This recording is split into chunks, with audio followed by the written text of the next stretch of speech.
നമസ്കാരം. കഴിഞ്ഞ ദിവസങ്ങളിൽ, അതായത് ഒരു 2 ദിവസം മുൻപ്, കണ്ണൂർ കണ്ണാടിപ്പറമ്പ് മുത്തപ്പൻ ക്ഷേത്രത്തിൽ ഉത്സവം നടക്കുന്നതിനിടെ ദേശഭക്തി ഗാനം പാടിയത് തടസ്സപ്പെടുത്തുവാൻ ഡിവൈഎഫ്ഐ സഖാക്കൾ അല്ലെങ്കിൽ കമ്മ്യൂണിസ്റ്റ് സഖാക്കൾ ശ്രമിക്കുകയും തുടർന്ന് അവർ അന്തരീക്ഷത്തിലൂടെ പറന്നുപോയി നാട്ടുകാരുടെ കൈയുടെ ചൂടറിയുകയും ചെയ്ത ദൃശ്യങ്ങൾ സാമൂഹ്യ മാധ്യമങ്ങളിൽ എല്ലാവരും കണ്ടു കാണും. അപ്പോൾ അതല്ല ഇവിടുത്തെ നമ്മുടെ വിഷയം. നമ്മുടെ വിഷയം നമ്മൾ അവതരിപ്പിക്കുവാൻ ശ്രമിക്കുന്നത് എന്തുകൊണ്ട് ഈ സഖാക്കൾ ഇങ്ങനെ ഒരു ശ്രമങ്ങൾ നടത്തുന്നു. അവർക്ക് ആർ എസ് എസിൻ്റെ ഗണഗീതമാണ്. ആർ എസ് എസിൻ്റെ ഗണഗീതം ആകാം, കാരണം ദേശഭക്തി ഗാനങ്ങൾ പലതും ആർ എസ് എസ് ഗണഗീതമായി ഉപയോഗിക്കാറുണ്ട്. അത് പരമപവിത്രമായി മീ മണ്ണിൽ എന്നുള്ളത് ആർ എസ് എസിൻ്റെ പ്രസിദ്ധമായ ഗണഗീതം തന്നെയാണ്. അത് ദേശഭക്തി ഗാനമാണ് ആത്യന്തികമായി. ആ ഗണഗീതത്തിനെ എന്തുകൊണ്ട് കമ്മ്യൂണിസ്റ്റുകാർ എതിർക്കുന്നു? അവർ ദേശവിരുദ്ധരായതുകൊണ്ടാണോ? കമ്മ്യൂണിസ്റ്റ് പാർട്ടി എന്നുള്ളത് ദേശവിരുദ്ധത അവരുടെ ഉള്ളിൽ ഊട്ടിയുറപ്പിക്കപ്പെട്ട ഒരു വികാരമാണ്, അതിൽ സംശയമൊന്നുമില്ല. പക്ഷേ ഇപ്പോൾ അവർ ഈ ഗണഗീതത്തെ എതിർക്കുന്നത് അടിസ്ഥാനപരമായിട്ട് അവരുടെ ഉള്ളിൽ ഊട്ടിയുറപ്പിക്കപ്പെട്ടിട്ടുള്ള ഈ ദേശവിരുദ്ധത കൊണ്ട് മാത്രമല്ല, ഒരു തീവ്ര ഇസ്ലാമിക പ്രീണനത്തിന് വേണ്ടി കൂടിയാണ്. കാരണം ആർ എസ് എസിനെ ഏറ്റവും കൂടുതൽ എതിർക്കുന്നത് ഭാരതത്തിൽ ജിഹാദികളാണ്, അതായത് ഇസ്ലാമിക ഭീകരവാദികളാണ്. പച്ചയായി പറഞ്ഞാൽ ആ ഇസ്ലാമിക ഭീകരവാദികളുടെ നിയമത്തിൻ്റെ പിടിയിൽപ്പെടാത്ത, അല്ലെങ്കിൽ നിയമങ്ങളുടെ പഴുതുകളിലൂടെ രക്ഷപ്പെട്ട് സമൂഹത്തിനിടയിൽ നടമാടുന്ന ഒരു വലിയ വിഭാഗം ഇന്ന് ഭാരതത്തിലുണ്ട്, പ്രത്യേകിച്ച് കേരളത്തിലുണ്ട്. ആ വിഭാഗത്തിൻ്റെ ഇപ്പോൾ ഒരു 10% ആ വിഭാഗത്തിൻ്റെ കണക്ക് ഭാരതം ഒട്ടാകെയെങ്കിൽ കേരളത്തിൽ അതിൻ്റെ ശതമാനം ഒരു 50-55% ഈ ജിഹാദികളുടെ മൊത്തം കണക്കെടുക്കുമ്പോൾ. അത്തരത്തിൽ ഒരു വൻ ഭീകര ജിഹാദി ജനസംഖ്യ കേരളത്തിലുണ്ടെന്ന് തന്നെ പറയേണ്ടി വരും. കാരണം ഭീകരവാദത്തിൻ്റെ നേഴ്സറിയാണ് കേരളം, ഭീകരവാദത്തിൻ്റെ നേഴ്സറിയാണ് കേരളമെന്ന് നമ്മുടെ പ്രധാനമന്ത്രി പറഞ്ഞപ്പോൾ അന്ന് പ്രധാനമന്ത്രിയെ തെറി വിളിക്കാനും അദ്ദേഹത്തെ ആക്ഷേപിക്കാനുമൊക്കെ മുന്നിൽ നിന്നവർ പലരും ഉണ്ടാകാം കേരളത്തിൽ. അവർക്കൊക്കെ കാലം മറുപടി നൽകിയിട്ടുണ്ട്. കാരണം ഐസിസിലേക്ക് നടന്ന റിക്രൂട്ട്മെൻറ്റുകളാണെങ്കിലും, ഒരു ജിഹാദ് നടത്താൻ പോയതാണെങ്കിലും, പാലാ ബിഷപ്പിനെയും നേരെ നടത്തിയ കൊലവിളികളാണെങ്കിലും, അരിയും അവലും കുന്തിരിക്കും ഒക്കെ വീട്ടിൽ വെച്ചോ എന്നുള്ള പരസ്യ മുദ്രാവാക്യമാണെങ്കിലും, നിരോധിക്കപ്പെട്ട പോപ്പുലർ ഫ്രണ്ടിൻ്റെ പ്രവർത്തനങ്ങളാണെങ്കിലും ഒക്കെ കേരള ജനത കണ്ണാൽ കണ്ടതും വാർത്തയാൽ വായിച്ചതുമാണ്, വാർത്തകളിൽ കണ്ടും വായിച്ചുമൊക്കെ അറിഞ്ഞതാണ്. അപ്പോൾ ആ സാഹചര്യങ്ങളൊന്ന് ഹ്രസ്വമായി പരാമർശിച്ചു എന്ന് മാത്രം. അപ്പോൾ ഈ കണ്ണാടിപ്പറമ്പിലേക്ക് തിരിച്ചു വരാം. ഇത്തരത്തിലുള്ള, എന്നാൽ ആദ്യമേ തന്നെ എടുത്തു പറയട്ടെ, കണ്ണാടിപ്പറമ്പും അല്ല ഒരു പ്രധാന വിഷയം. ഇതൊരു വിഷയത്തിലേക്കുള്ള വഴിവെട്ടലാണ്, അതിനാണ് ഈ വളച്ചു ചുറ്റുന്നത്. ഇത് പല സംഭവങ്ങളുടെ ഒരു ക്രോഡീകരണമാണ്, ഒരു പരിണാമമാണ് ഇത് എന്ന് പറഞ്ഞു വയ്ക്കുവാനാണ് ശ്രമിക്കുന്നത്. അത് ആദ്യമേ ഒരു മുന്നറിയിപ്പായിട്ട് പറയുകയാണ്. വീഡിയോ ഒരുപാട് വലിച്ചു നീട്ടുന്നില്ല, എന്നാലും പറയാം. കണ്ണാടിപ്പറമ്പിലുള്ള ഇത്തരത്തിലുള്ളൊരു പ്രകടനത്തിന് കാരണം, അതിൻ്റെ പിന്നിലുള്ള ചേതോവികാരം ഒരു ഇസ്ലാമിക പ്രീണനത്തിനുള്ള ലക്ഷ്യങ്ങൾ കൂടിയാണ്. അതായത് ഞങ്ങളുടെ ആർ എസ് എസിനെ അവരുടെ ഗണഗീതം പാടാൻ സമ്മതിക്കുന്നില്ല. ദേശഭക്തി ഗാനം, ദേശഭക്തി ദേശഭക്തി എന്നുള്ള വികാരം അറപ്പോടുകൂടി കാണുന്നൊരു വിഭാഗമാണ് ജിഹാദികൾ, കമ്മ്യൂണിസ്റ്റുകാരെ പോലെ തന്നെ, അല്ലെങ്കിൽ അവരെക്കാൾ ഒരുപടി മേൽ ദേശഭക്തി എന്ന് പറയുന്നത് അറപ്പോടെ കാണുന്നൊരു വിഭാഗമാണ് ജിഹാദികൾ. അപ്പോൾ അവരെ പ്രീണിപ്പിക്കുവാൻ വേണ്ടിയിട്ടുള്ളൊരു ശ്രമമാണ് കണ്ണാടിപ്പറമ്പിൽ നടന്നത് എന്നുള്ളതാണ് പല കോണുകളിൽ നിന്നും ഉയരുന്ന അഭിപ്രായം. ഇനി കണ്ണാടിപ്പറമ്പിൽ നിന്ന് നമുക്കൊരു നിമിഷം സാമൂഹ്യ മാധ്യമങ്ങളിലേക്ക് വരാം. ഇത് 2 ദിവസങ്ങൾക്ക് മുമ്പ് തന്നെ കണ്ണാടിപ്പറമ്പിൽ മുത്തപ്പൻകാവിൽ ഈ സംഭവം നടക്കുന്ന ദിവസം തന്നെ, അതിന് പകലോ രാത്രിയോ സമയവ്യത്യാസമുണ്ടാകും, പ്രശസ്ത സിനിമാ നടിയായ ശ്വേതാ മേനോൻ അവരുടെ ഫേസ്ബുക്കിലൊരു പോസ്റ്റ് പങ്കുവയ്ക്കുന്നു. വളരെ സന്തോഷകരമായി, അവർക്ക് വ്യക്തിപരമായി വളരെ സന്തോഷം നൽകിയൊരു പോസ്റ്റ്.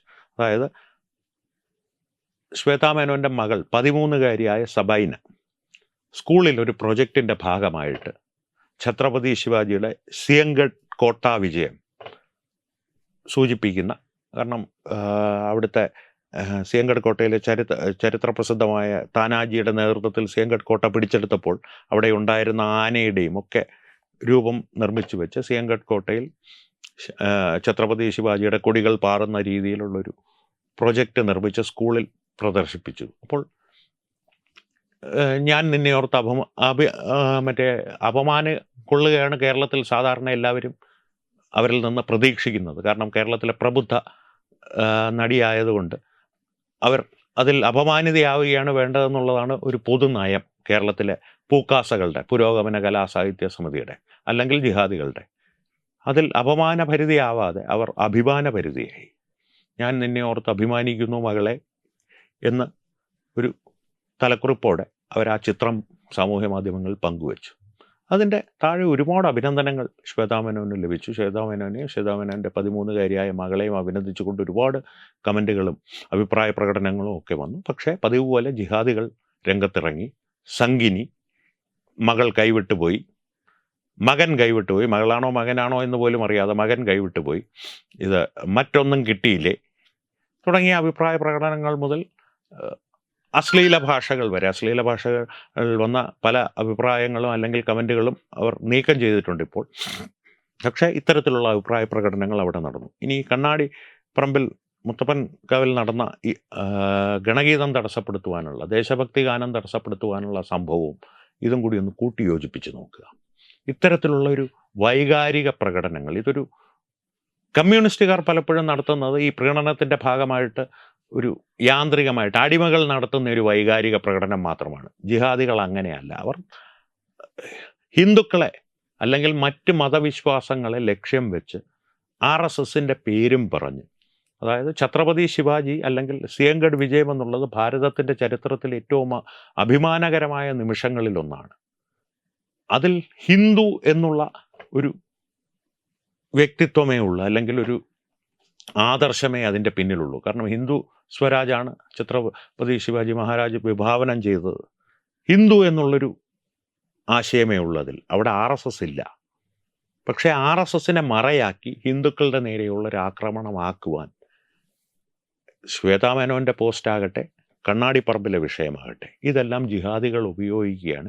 കുട്ടിക്കുരങ്ങന്മാരെ കൊണ്ട് ചൂടുചോറ് വാരിക്കുക എന്നുള്ളത് പോലെ കൃത്യമായിട്ട് അതിന് വേണ്ടിയിട്ട് സഖാക്കൾ അടിമകളായി അവരുടെ കൈകളിൽ ചെന്ന്, അവരുടെ നിയന്ത്രണങ്ങളിൽ ചെന്ന് നിൽക്കുകയും ചെയ്യുന്നുണ്ട്, നിന്നു കൊടുക്കുകയും ചെയ്യുന്നുണ്ട്. ഇത്തരത്തിലുള്ള ഉപയോഗങ്ങളൊക്കെ നടക്കുമ്പോൾ ഇതിൻ്റെ ഒരു പരിഹാരം എന്താണ്?